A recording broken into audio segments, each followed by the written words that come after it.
Name Mama's siblings. I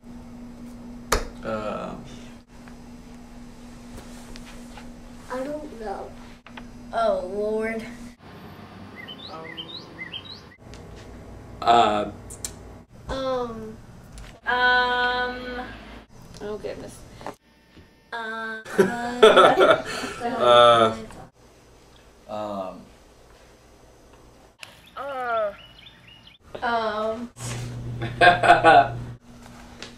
There's 11, right?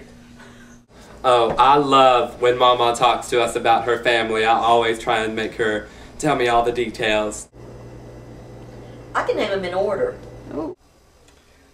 Alright, we have Nita, Guy, Kenneth, Some in Florida. Jackie, Brock. and Jane. Roof, And last but not least, Henry. who did I leave out? Okay, that's all I got. Am I getting close? Gosh, I feel like I've said everybody. Hang on, let me think about it for a second. Yeah, that's about it. Wait, am I gonna go back? I missed one. I'm doing real bad. Share a story from your childhood. Well, in our house, you always had sort of an ongoing thing about how much trouble were Mama's children going to get in before Paw could get home, and then could my mother get us out of that trouble before he got home. For instance, the day that I antagonized Sam to the point where he chased me and I backed up waiting for my mother to step in and get him in trouble. In the meantime, I fell through the storm door glass. And so we had to rush and get into the car and get to, I think it was Ben Swanger glass, and get the glass replaced and back in the door just in time as my dad drove up into the driveway. So it was always some situations like that. Where can you always find Mama between Sunday school and church? On the bench outside. Mommy. Let's see, on a bench outside with their cigarette. Out on the bench between the two buildings, smoking her cigarette. Outside smoking at the bench. On the bench. Usually she's being very quiet, sitting on her bench, meditating. Because she doesn't really like to, if you say she smokes at church, so we won't say that. Without fail, underneath the covered walkway with a cigarette. On the bench smoking a cigarette. On that bench, smoking away. Between the church and the Sunday school building, smoking a cigarette. You'll find her sitting on that bench, smoking a cigarette. One Friday night at Mama's, me, Amy, Brooke, my mom, we were playing Play-Doh. We decided to make a whole zoo. It took us probably about 2 hours to make this zoo. And we say, Mama, come look at it. She walks over, says, wow, that's good, and smashes it right down, squishes a whole zoo, and we're done. And we all go crying. I remember when Mama used to be my Sunday school teacher when I was little, and she had a sort of unconventional teaching method. She would tell us all the bad things that she had done in her life and just tell us not to do them. And one thing in particular that I remember is in the Sunday school book, the activity was to write down some sins that we were not going to do the following week and then ball them up and throw them in the trash can.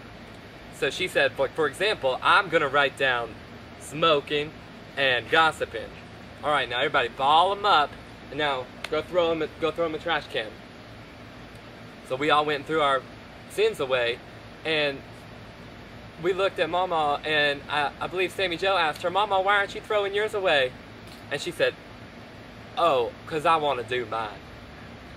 And there's a couple of stories that she used to just throw in there that were, she mentioned 2 stories about stolen fruit. one story, was about 4 years old, I believe, and she had stolen a banana.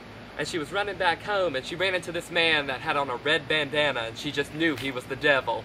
And I asked her, so she went, did you go put the banana back? And she said, oh no, I ate it. And then the other one was she and Henry went to go steal the neighbor's watermelon, and she said it was the best tasting watermelon I'd ever had. It was so juicy. And we're all just sitting here in these stories, like waiting for the moral or the lesson, you know, like maybe she got in trouble or something, but that was it. She just wanted to let us know. When is Maw-Maw available? When is she available? Well, anytime except for when the soaps are on. No, that's not true. You can call her anytime and she'll drop whatever she's doing and talk to you. So she's always available. Maw-Maw is available anytime she's not taking a smoke. All the time except past 10:30. Anytime before 10 p.m. Before 10 o'clock. After that, Paul answers the phone. My first instinct is to say that she's available 24/7, but I know she goes to bed at 10 p.m., so I'm not too certain about that. 24 hours, 7 days a week. 24/7. 24/7.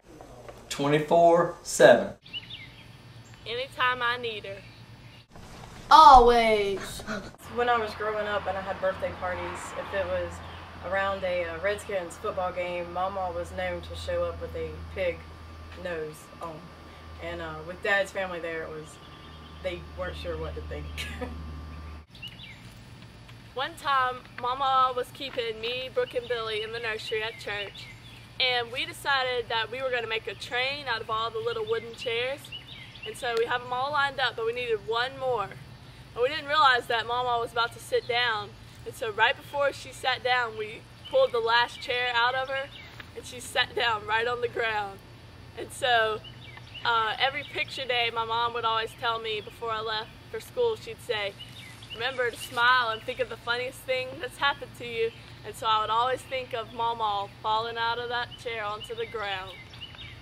What's Maw-Maw's favorite Bible verse?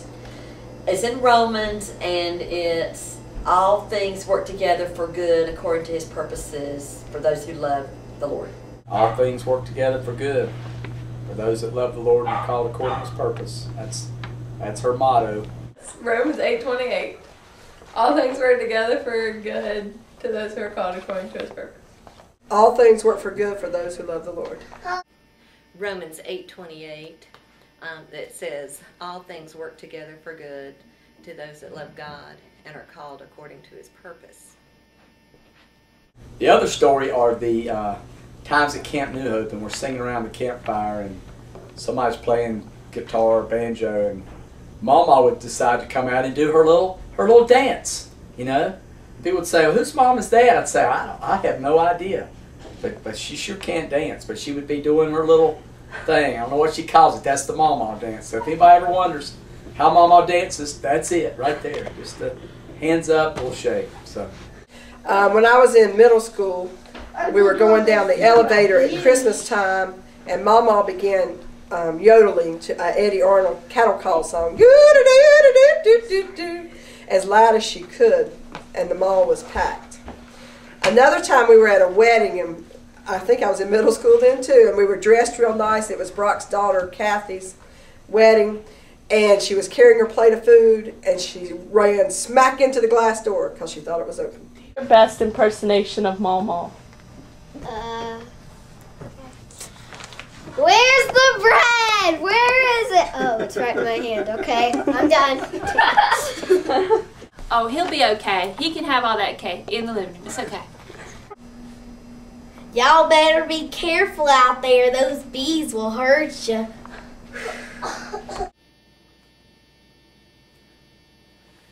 Well, Maw-Maw, we hope it was worth it. If you thought 77 was good, just wait till 78.